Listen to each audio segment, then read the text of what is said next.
Just give them a little bit to keep them occupied, then we can get in there and fix that in a minute. So we're gonna come over here and try to film for you guys, but if we don't give them something, they will be screaming at us the whole time. Do I throw some over there? I'll just put some right here, Brandy. I can make it. Right in that mud? I wouldn't. All of it went in the mud. You like mud pie, Pearl? Look at him. Wow. She's already back. Yeah, they're crazy. They're I don't know what to do. I don't know what to say about them other than they are very, very needy animals. These pigs are. Gracie, what was you doing inside the chicken coop? Gracie was scavenging in here. Oh, their nest boxes aren't open. There's an egg. I guess we can sit over here on the trailer. So we're gonna come over here and film for you guys. We wanted to show you the animals. Eddie, Chief, you drank all your water from yesterday. They drank a lot of water in 2 days. That's pretty rare for cooler weather. Well, we had 2 bowls of it, and yeah. we just have 1. So. What's up, Ed? Oh, you need a bath. Oh. I think he's been rolling. Gabby wants some loving too. Okay, Brandy's. They're filthy. Look at Chief. Man, Chief is a stallion for sure. Oh, what? Hey, Gabby, Gracie. What's Eddie doing with his? You guys gotta stop. No, go play. Go play. Every time we get the camera out, Gabby's all about it. Look at Eddie. He's doing some weird stuff with his mouth. That's how they got Mr. Ed to talk. So Brandy's been wanting to do a Dutch Eats video. He's just making some weird faces. Don't zoom in over there. You gonna do it?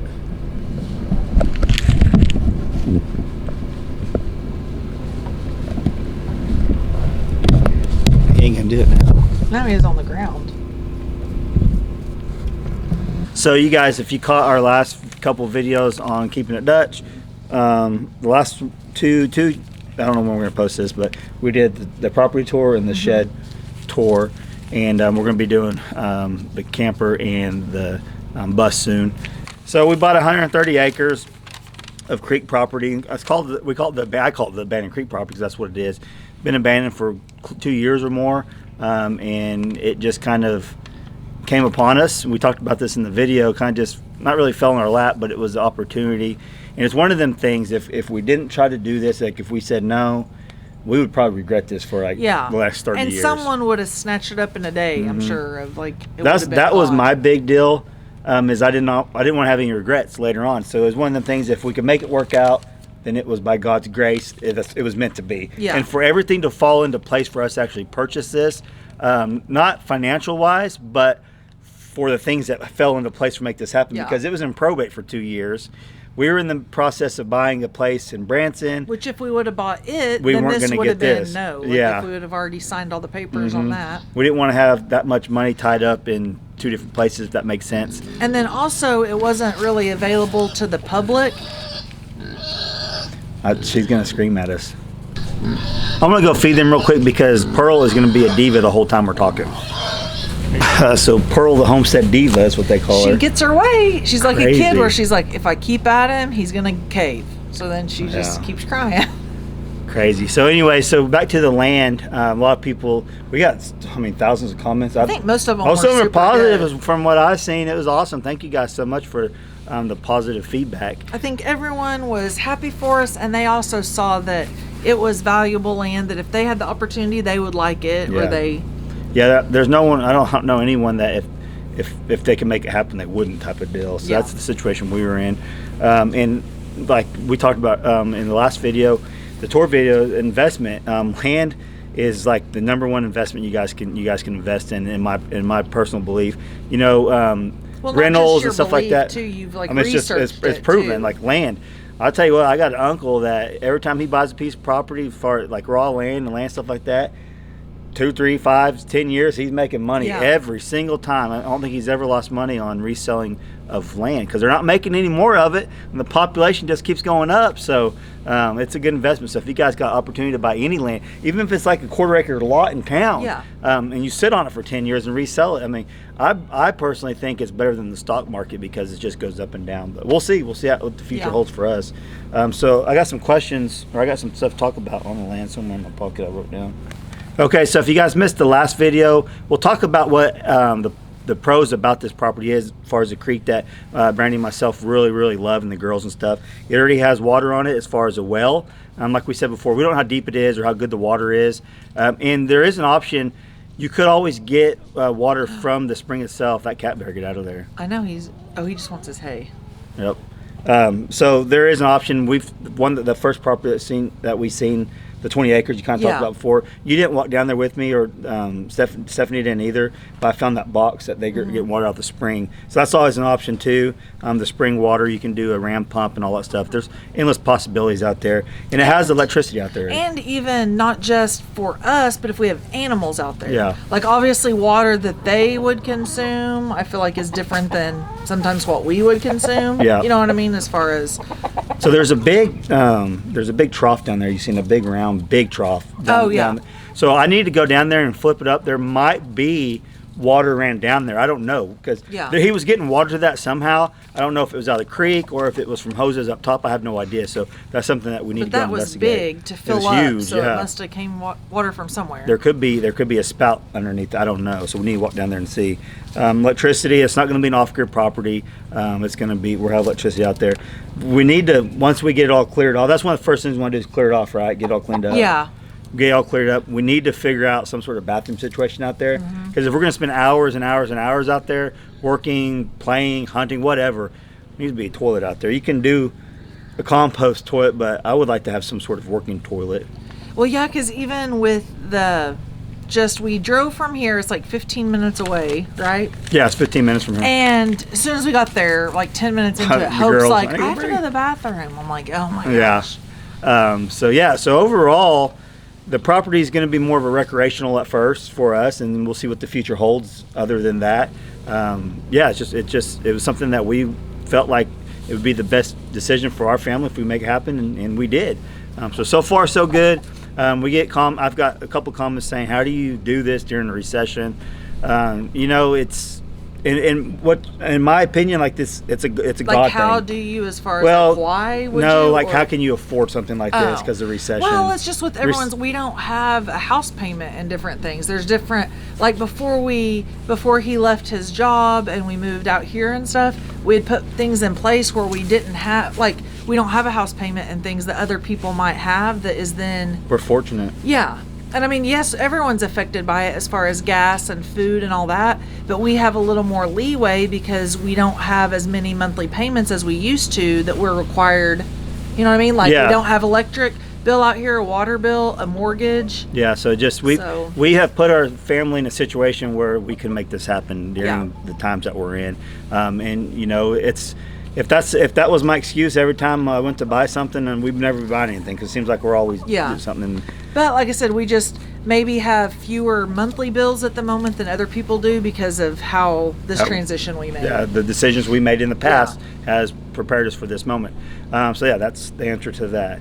So other than that, you guys are up to date with what we're doing on the property and stuff, and we'll film when we're out there anytime and show you guys all that stuff. What are they doing over there? Chickens. Just what else was whatever? Oh, people have probably still been worried about Midnight, our cat, and so he's doing a lot better. He's definitely, I don't know when we're going to be able to put him back outside or over in the tiny cabin with his sister because he has a lot of weight to catch up. Yeah, he's real skinny. Yeah, but he's in a little tent that zips up, and every day he's trying to climb out of it. I let him out for a little bit at a time, but I'm not just going to let him waste all his calories and energy. But he is eating and drinking on his own. Not a ton of eating, but I mean better than nothing. On his own, though. That's the thing. And I feel like since he is, I don't want to continue to feed him with the syringe as long as he's eating because he needs to continue to do that and be able to do it on his own. I wish he'd feed me the syringe. I just let him let you feed me. No, it's like pureed, nasty food. And then I think he has a little bit left of his antibiotics, but he's definitely way, way better.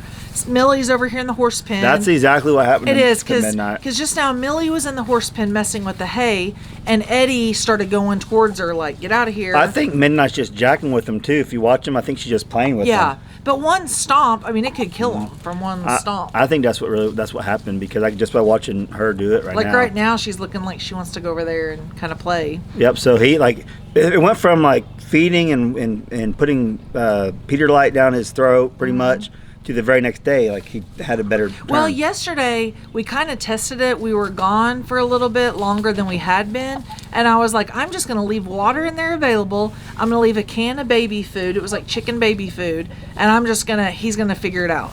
And he literally did. There was like, I could tell a significant amount from the top had been eaten. Was that last night or the day before? I think 2 days ago. And so I was like, okay. And I kind of just tested him because I knew he wasn't in the critical stage anymore. He just needs to get his weight back on him and all that.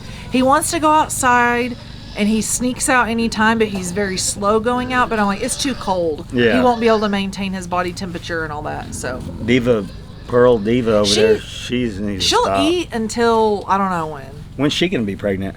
I don't know. Oh, Bobby is great. Look at how big his feathers are. Bobby's all fanned out. Bobby's feathers are all back. I want to know when Pearl's gonna start pulling her weight around here and have them babies. Because the whole reason why we got those pigs over there. Because she's cute. No, Brandy wanted to sell registered coonies. Yeah, but she's just cute too. They're both registered now, right? Yeah. So how does that happen? Like, if they have babies, how do we do that? We had to pull all the hair out, send it in to the lady, or how's that work? No, I don't know. We haven't. We'll have to figure that out. Who wants a coonie whenever they have them?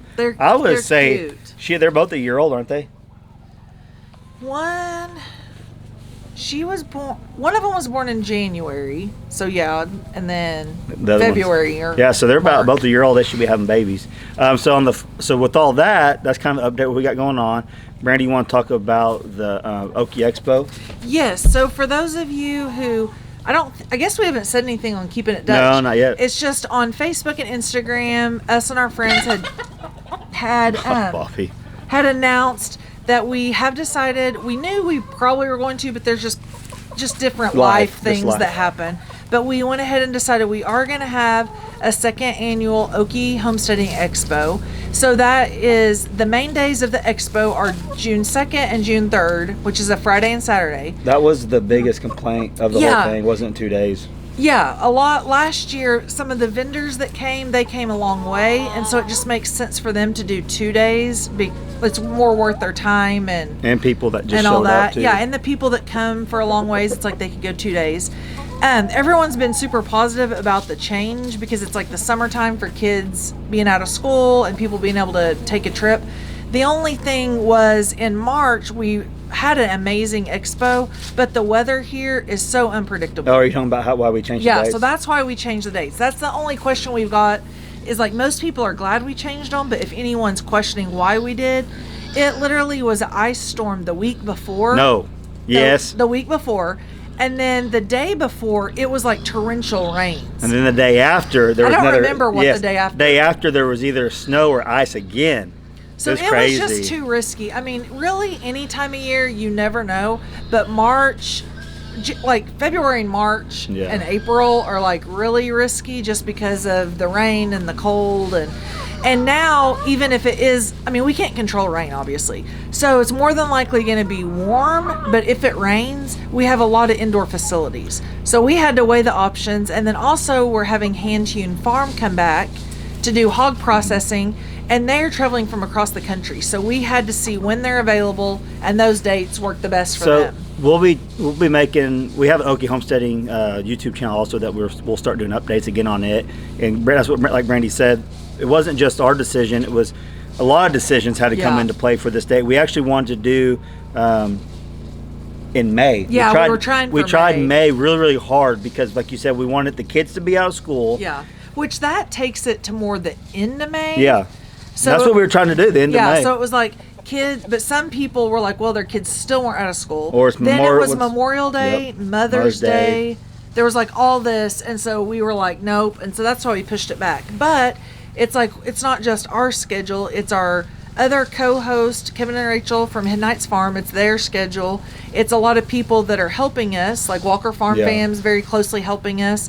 Hand Hewn, some other speakers that we'll announce later.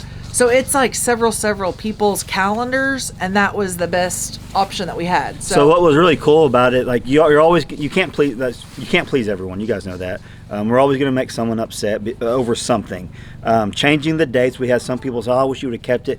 I wish that date would have been awesome. Yeah, I wish we could have kept it. Because spring break, people could kind of just say, hey, spring break, that's where we're going. Mm-hmm. But we don't want people, like if it's bad, if it was ice like it was the week before, someone driving from Florida, that would be very dangerous. That would be very dangerous to drive 20 hours to come to an expo with icy roads and There's stuff. way too much money and time involved when you're doing something like this, and we learned that last year. It takes tons and tons of time and energy and money to put this thing on. And to have food trucks that can't drive down the roads, or have animals they can't have out for the petting zoo, or and to have all that in place and people can't come, it's a big deal. Yeah. So we weighed the options. As you know, it's a way better odds of being better weather when it comes to June. Like we said, we want to do the end of May, June, and we announced this date almost 9 months ago. Yeah, in April. So one of the big things is, well, there's another conference going on in Tennessee, I think. Yeah. The same dates. Why would you do that? We literally announced these dates before they even had their first event. Yeah. And so we're not trying to make anything a competition at all. Not at all. I think the thing is homesteading in general over the last 2 or 3 years has really increased. Yeah. And so actually, if you were to search it across the country, there's stuff like every month or two. So if that's what we were doing, was like, well, they're having on this one, we can't do it. Like, it would be never ending. Yeah. So we just had to pick a date, stick with it. We know tons of you guys will still come to ours and enjoy it, and tons of you guys will go to the other one. We don't care. And it kind of depends where you live, or if there's a certain speaker you specifically want to see. So our expo, if you guys aren't even familiar, we did expo last year, but our expo, we take a lot of, Pearl is diva. Sorry, Pearl. But our expo, we really pride ourselves in last year was how low a cost it was for people to attend. Making it affordable. 17 and under kids are free. It was like $20 to get in. The concession stand was really affordable. Yeah. We even said you guys can bring your own stuff, just keep it in your car. If you want to make you a peanut butter and jelly sandwich for your 15 kids, go do it. So ours is different from the other ones that are going on at the same time. Like, and it's just more affordable, more kid friendly, kind of more family. It's family focused. We're gonna have fun. We're gonna have entertainment there, and we're gonna learn some stuff. So yeah, we'll do more updates on the Okie Homesteading one. Channel. Just wanted to kind of touch on like why we picked the day, and it's definitely nothing of competition between anyone. It's just like that's when we're available and when our friends and our speakers are available. So so we're gonna have a great time again. We can't wait to see a lot of you guys there, and we'll have hey, Sue, every animal we have. Sue, stop it. Here comes his boy coming over here. It's a competition. Sue and his boy. His boy's got the age where he's trying to make all the females, and Sue's on guard all the time. Well, his little crow isn't quite up to par. Sue's got the biggest spurs I've ever seen on a rooster. I'll try to show you guys before we get off here. Yeah, it's crazy. But anyways, I don't even know what I was saying now. Well, just that we're going to continue to announce stuff. We just wanted ticket sales. That's what I was going to talk about. The ticket sales. So ticket sales, we're trying to get them on sale as quick as possible. We're trying to do some updates to our website and things like that. Yeah. But we're hoping within the next week, hopefully we could have ticket sales available because there are going to be a couple workshops that we're doing on the Thursday, and we'll talk more in detail about it. That would be the 31st. That are going to be limited. Yeah, May 30th. No, that's June 1st. Oh, that's right. June 1st. June 1st. That they're going to be limited tickets. So we want to get that available now, 6 months in advance, so you guys can get your hotel rooms and get ready. Hey, if you guys are planning on coming, I would get your hotel rooms, though. Yeah, that would be something you can go ahead and do. The tickets, I mean, there's going to be plenty of tickets. It's unlimited for the actual expo. But for the workshop, yeah, so you would be fine to go ahead and get a hotel book. But like you said, once we want the website to have a few little things tweaked. If not, if we can't do it in a timely manner, we're going to go ahead and put the tickets out, but we'll announce it on all of our social media and make an actual video for the Okie Homesteading Expo's YouTube channel. So last year when we announced the dates and everything was set in place, the hotels were sold out in a 30-mile radius of Pryor, Oklahoma. So we were located in Pryor, Oklahoma. It's going to be at the Pryor Fairgrounds. Just Google it, and you guys can get your hotels. Is there anything else you want?